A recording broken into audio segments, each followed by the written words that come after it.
Hola a todas y todos y bienvenidos a mi canal Dunia Jania Patrimonio.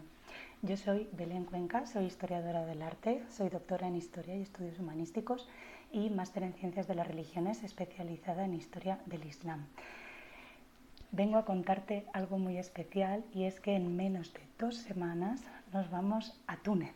Nos vamos a Túnez con este proyecto cultural Dunia Jania Patrimonio para realizar un viaje absolutamente maravilloso para conocer el país un poquito, porque en 2 semanas evidentemente no se conoce todo el país, pero lo que vamos a visitar en específico son aquellos lugares vinculados a la historia de los moriscos y de las familias moriscas que fueron expulsadas de la península ibérica entre 1609 y 1611.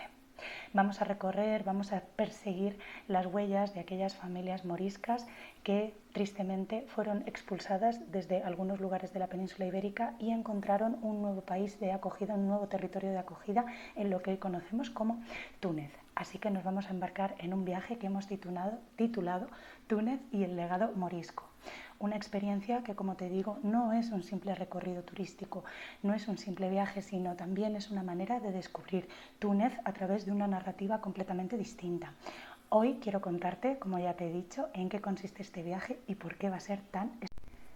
En primer lugar, quiero atender al contexto histórico en el que se va a desarrollar esta experiencia que hemos titulado, como te decía, Túnez y el legado morisco. Tiene que ver con ese recorrido que realizaron obligatoriamente las familias que fueron expulsadas de la península ibérica después de que se decretara en el año 1609 que todos los descendientes de aquellas familias que tradicionalmente se consideraban musulmanas tenían que abandonar sus pueblos, sus ciudades, sus casas, sus modos de vida, incluso aparte de sus familias. Tenían que marcharse a la costa y allí se les asignaría un destino con el cual pues no compartían lengua, no compartían cultura, no compartían absolutamente nada. Daros cuenta que cuando hablamos de moriscos y moriscas estamos hablando de aquellos descendientes de musulmanes y musulmanas de las comunidades mudéjares que habían sido obligados a convertirse al cristianismo en el Reino de Castilla un poquito antes, pero por ejemplo la Corona de Aragón entre los años 1521 y 1526. Así que a partir de ese momento, cuando esas familias se convierten obligatoriamente al cristianismo, va a comenzar lo que llamamos el tiempo morisco. Entre 1521 y 1609 hace del cálculo de años que han pasado, es decir, ya lo que se consideraban muchas veces familias moriscas o cristianos nuevos de moros, llevaban muchos años sabiendo que tenían esa característica o esa particularidad, pero el caso es que ellos nunca habían abandonado sus ciudades ni sus modos de vida. Cuando llega 1609, cuando llega ese decreto de expulsión, estas familias no sabían muy bien lo que tenían que hacer ni cuál es el futuro que les deparaba. Con lo cual, muchas de ellas, como os digo, como consecuencia de esta expulsión, fueron subidas a un barco y trasladadas a las costas del norte de África. Así que en este itinerario cultural que proponemos, vamos a recorrer las huellas de esas familias en lo que nos permite Túnez y algunas de las ciudades que incluso fundaron los moriscos en el siglo XVII. Claro, no les quedaba otro remedio que integrarse en la vida local. Todo esto si habían sobrevivido a la travesía marítima, que la mayor parte de las familias morían en el mar, si habían conseguido superar las enfermedades y, bueno, en fin, que se conjugan una serie de casuísticas en las cuales el peligro a morir siempre está presente, con lo cual, como os digo, no fue nada fácil esa travesía, además hacia lo desconocido. Imaginaos que llegáis de repente a un territorio donde os tenéis que asentar para vivir y para sobrevivir, pero en el cual la población local pues, puede ser hostil porque no sabe de dónde venís, no compartís su lengua, no compartís su cultura, no conocéis absolutamente nada de su gastronomía, ni del territorio, ni del país, ni de nada. Así que fijaros la dificultad de tener que asentarse en estos nuevos territorios obligatoriamente y sin ningún motivo aparente, simplemente el hecho de descender desde hacía más de un siglo de familias que se convirtieron en el cristianismo en ese tiempo entre 1500 en el siglo XVI. Entonces, como os digo, cuando estas familias llegan a Túnez tuvieron que integrarse en la vida local, pero al mismo tiempo, a la vez que se van integrando en esa nueva sociedad, también conservaron y transmitieron algunos conocimientos, oficios, lengua, costumbres y formas de vida que eran ibéricas, eran procedentes de la península ibérica, con lo cual este momento también es un momento de mirado en positivo, de gran riqueza cultural para ambos territorios, que por otra parte siempre habían estado conectados a través de las rutas marítimas y del Mediterráneo. Es verdad que este trasvase cultural que se produce con la expulsión de los moriscos va a crear un puente entre estas dos orillas del Mediterráneo que todavía podemos reconocer en el presente, pero que desgraciadamente, como siempre os digo, ha desaparecido de los libros de historia. Así que una forma de hacer memoria también es siguiendo los pasos de estas familias y conociendo cuál es ese patrimonio ibérico o hispano que trasladaron a este nuevo territorio que hoy conocemos como Túnez. Por supuesto, este itinerario, esta experiencia sensorial que proponemos está absolutamente documentada, está estudiada, contiene un rigor histórico, un rigor científico que no vas a encontrar en otras rutas culturales o en otras visitas turísticas. Entonces es un itinerario, como decimos, con un hilo narrativo común, aunque sí que tengo que decirte que vamos a visitar algunos lugares que si vamos a Túnez tenemos que visitar sí o sí. Por ejemplo, uno de los yacimientos arqueológicos más fascinantes del Mediterráneo es la ciudad púnica de Cartago. Por lo tanto, vamos a visitar esa ciudad donde se producen grandes cruces de civilizaciones en el Mediterráneo, lo mismo que sucede con muchos de los yacimientos que conservamos en la península ibérica. La península ibérica, Túnez, todo el norte de África, fueron un espacio de encuentro de culturas, de crisol de culturas, donde se produjeron unas revoluciones tecnológicas y culturales absolutamente impresionantes, tanto en la antigüedad como en la época medieval, como en la época moderna y, por supuesto, hasta hoy en día. Cartago, la ciudad de Cartago, nos habla de riqueza, nos habla de antigüedad, pero también nos habla de la fragilidad de algunos de estos contactos históricos y también de la fragilidad de las civilizaciones y los imperios que en un momento dado no caen, porque las civilizaciones no caen. Esto es como decir que el Imperio Romano cae en el siglo V. Es una absurdez. Lo que ocurre es que estas civilizaciones se van transformando y en continuidad van dando lugar a otras. Así que es importante empezar este itinerario en Cartago también para ser conscientes y para desmontar algunos discursos que últimamente estamos escuchando mucho de que en los países árabes, en los países musulmanes, en los países del norte de África no se conservan yacimientos romanos, yacimientos de la antigüedad, no se conservan iglesias, no se conservan edificios que tienen que ver con el contexto judío. Esto es mentira, es un fake. Y uno de los grandes ejemplos que tenemos en Túnez, por ejemplo, es Cartago. En Argelia tenemos otros ejemplos, como por ejemplo puede ser el yacimiento arqueológico de Gemila,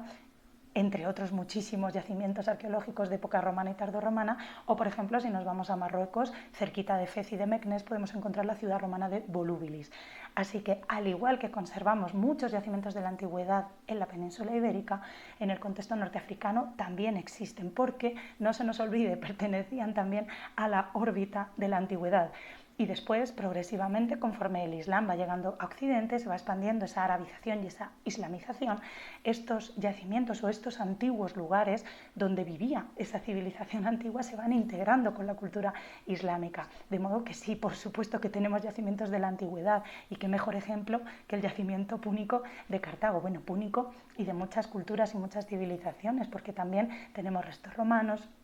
restos de la tardorromanidad, restos de los pueblos del norte de Europa que llegaron hasta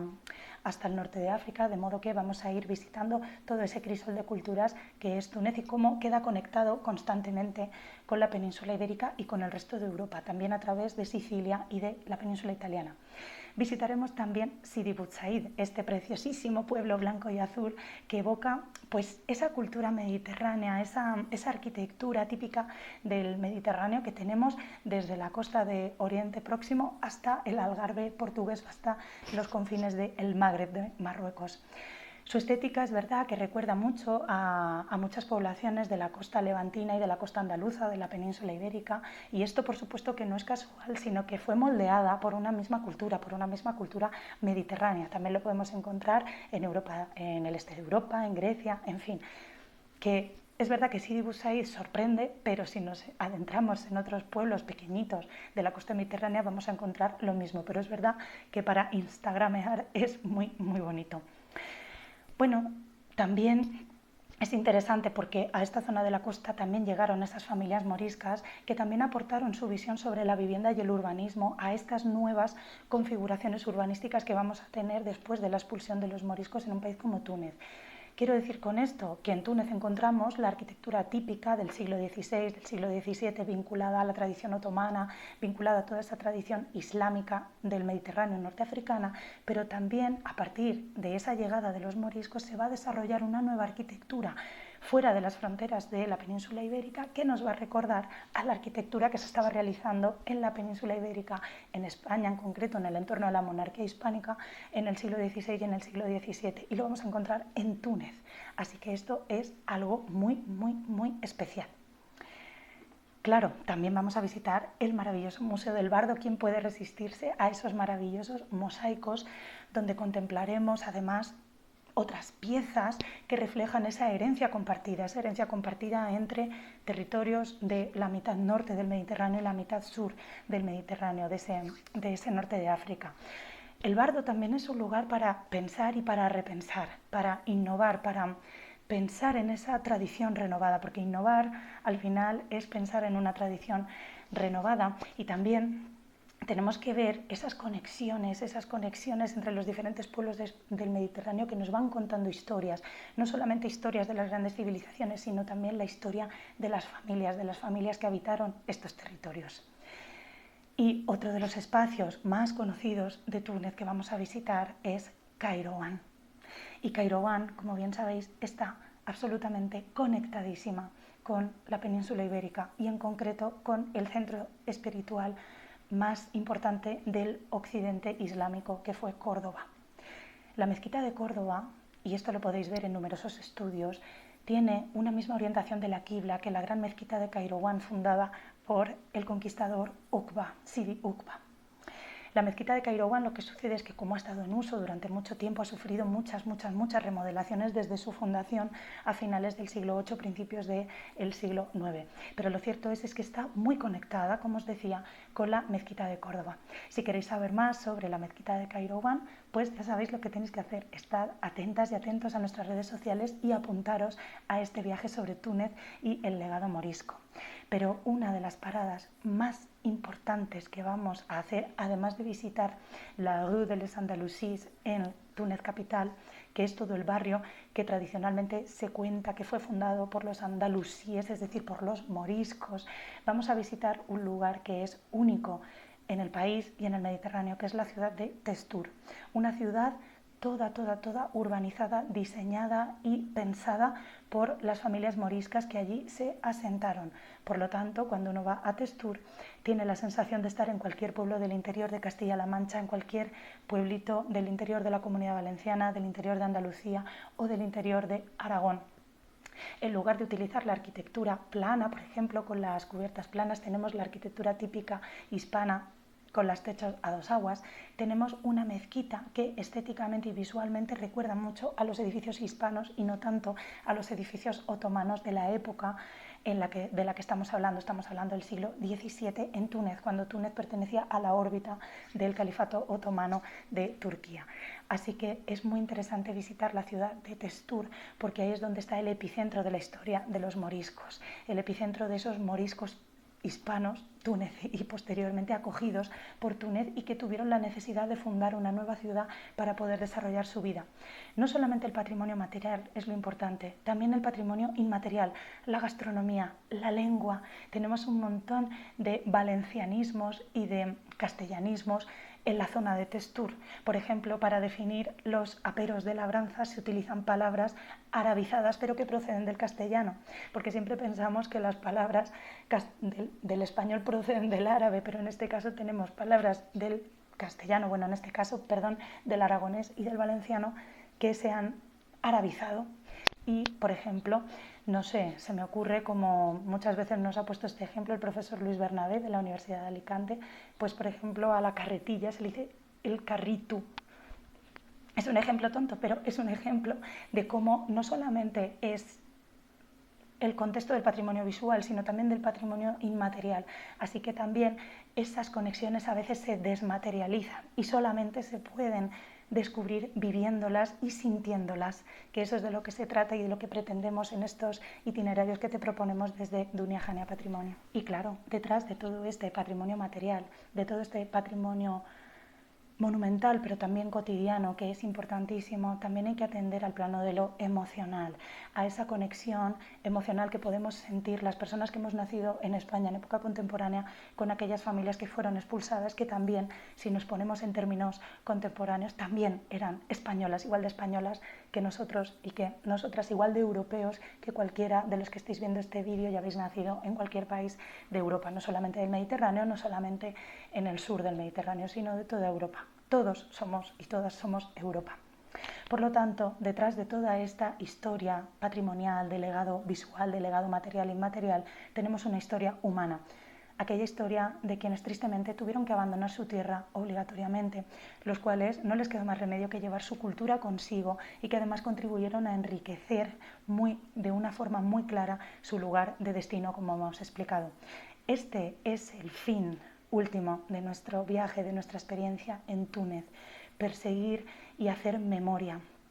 La memoria de esas familias que fueron expulsadas y que nunca pudieron volver a ver a algunos de sus familiares, a sus amigos. Incluso algunas de ellas tenemos constancia a través de la documentación que dejaron a sus hijos en manos de familias cristianas que se quedaban en la península ibérica. A sus hijos nos referimos a los recién nacidos, a los bebés,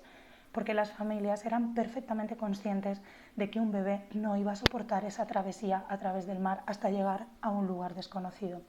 Así que muchos matrimonios moriscos tuvieron que abandonar a sus hijos en la península ibérica, que pasaron a ser propiedad de algunas familias cristianas.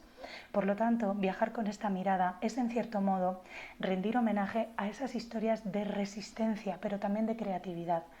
Así que, tal y como estamos viendo lo que está sucediendo actualmente en la Franja de Gaza, en Palestina, que sepáis que la historia se repite, tristemente se repite, y que hacer memoria también es intentar conocer de primera mano esos lugares que,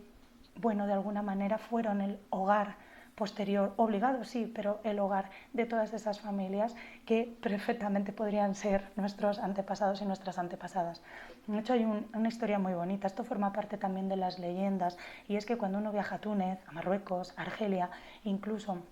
a Oriente Próximo, algunas familias, al igual que está sucediendo y que estamos viendo tristemente con lo que está ocurriendo en Gaza,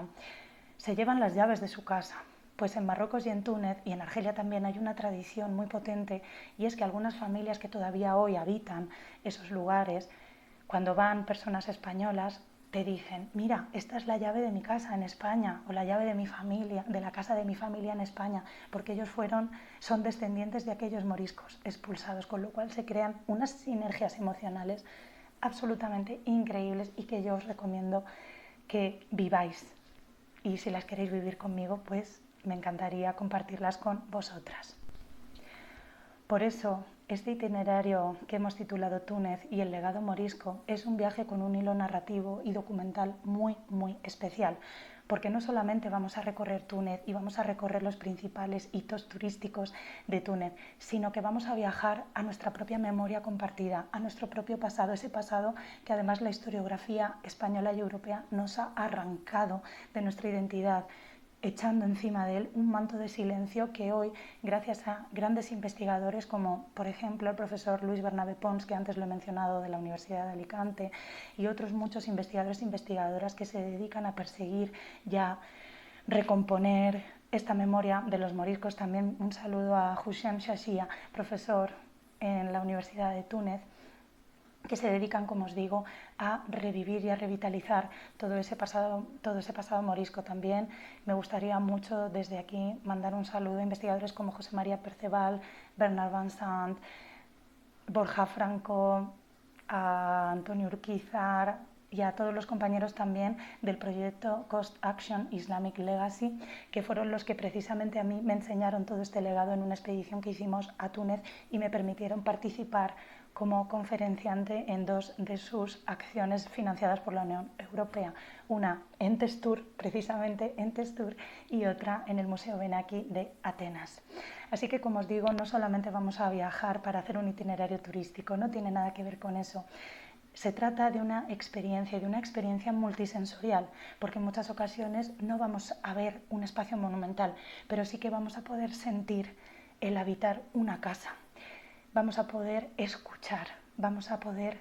compartir con la población que todavía vive allí, que son ellos y ellas quienes nos van a enseñar esos lugares. Así que también muy agradecida a todas las personas que nos están ayudando a configurar este viaje. Sobre todo tengo que agradecer infinitamente a Alicia Rojo y a Taha Med que estén diseñando ya allí, porque cuando estoy grabando este vídeo ellos ya están en Túnez, y que estén contactando con todas esas personas que nos pueden enseñar este legado morisco y que yo voy a tener el placer de guiar vuestra mirada y de guiar vuestros pasos hacia el arte, hacia las sensaciones, hacia los olores, los sabores. Vamos a transformarnos. Este viaje es un rito de paso y estoy deseando vivirlo con todas las personas que habéis decidido venir del 31 de agosto al 7 de septiembre a Túnez y compartirlo después también en este canal, compartir las experiencias en este canal, también en nuestras redes sociales y por supuesto a la espera de que desees realizar este viaje conmigo, tanto si lo propongo yo con unas fechas concretas, tanto si prefieres que organicemos un viaje a tu medida para conocer todo este patrimonio tunecino y que tiene que ver con el legado morisco. Muchísimas gracias por acompañarme en esta travesía sensorial. Suscribíos a este canal para no perderos nada, sobre todo las descripciones de los itinerarios y también una explicación del por qué hemos elegido este tipo de itinerario, este tipo de patrimonio y de legado cultural. Y nos vemos muy pronto en Dunia Hania Patrimonio. Soy Belén Cuenca Avellán, soy historiadora del arte, doctora en Historia y Estudios Humanísticos y especialista en Historia y Arte del Islam. Te mando un saludo y te espero en el próximo vídeo. Chao, mal salama.